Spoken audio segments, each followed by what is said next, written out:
worth it ba ang sumugal para sa ex? Alam naman natin na hindi naman natin kailangan. Mas mararamdaman ko na worth it siya kapag alam ko. Pero kasi may mga tao kasi na hindi maganda yung ganong thinking. Para lang magmukha tayong mapera, mukha tayong kaya natin lagi. Ano, yung sa iPhone. So ngayon, eto ka na, yung utak mo ganito na. Dapat ba pinagsasasan ko ng pera? Benta ko na lang kaya ulit na mas mababa. Kailangan ko talaga ng pera.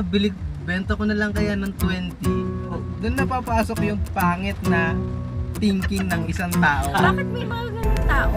Gumasa sa isang bagay na alam mo namang hindi naman dapat yung pagkakasasan. Parang ano, gusto lang makiin. Good things and bad things na pwede mangyari. Sa akin, ganun din. Kasi lalo Dapat na iba yung sa'yo. Kasi pala sa'yo sa akin. tingin mo. Sa tingin ko. Pag hindi ka super popular na tao, hindi dudumugin ang channel mo. Isang click mo lang nung share, kalat na yan eh. Minsan talaga may mga tao na Pero yung iba, may iba. Parang yung napanood ko kasi sa... sabihin natin nonsense. Mga nonsense na hindi ko alam kung matutuwa ako o hindi. Na hindi mo naman dapat na pinopost. Ginagawa mo ng content para lang. Ay, ito Kasi ano eh. Ito. Ano. Naalala ko siya, gabi, may hindi gumimik. Ngayon, hindi kayang gampanan niya. So, para sa akin, oo siya, pero para sa akin, Dami pa niya sinabi. anong point naglabas ka ng ganong klase ng statement? Ano yung parang gumawa ka lang ng bagay para magpapansin sa social media, gano'n. Siguro dahil merong... Medyo sensitive na topic yung gano'n eh. Para sa ako lang, ayaw ko lang minsan yung... Basta yun, ginaano. Yun, parang parang na point of view mo lang, pwede kong gawin ko. Kumbaga, hindi masyadong napag-isipan. Okay ako dun sa sinabi niya, yung mga ganito, mga ganito. Okay. Hindi naman ikaw yung napapahiya eh, kundi parang laki ng epekto sa'yo masyado.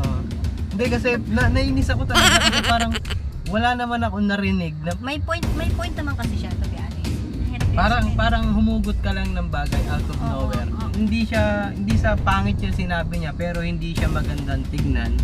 Tapos bigla ka nagpasok ng topic na hindi naman nila pinag-uusapan. Bakit naman bigla ka naglabas ng ganyan topic? Insensitive ka tapos so parang napakapangit tignan lang na bigla kang uhugot ng something na topic na alam mo medyo sensitive. Titignan ko lang din yung point of view niya. Tangin. Huwag ka na mag-connect pa ng topic dun sa subject. Sa alam mong hindi naman nandun sa subject. Ina naman nito. Ay, siguro ganyan yung pagpapalaki ng mga magulang. Parang napaka naman na ginamit po pa. Sobrang dami talaga. Alam mo, more than 10 minutes na tayo sa topic na to Magdamag siyang nag-work, mga ganun. Huwag tayong puro saya-saya lang.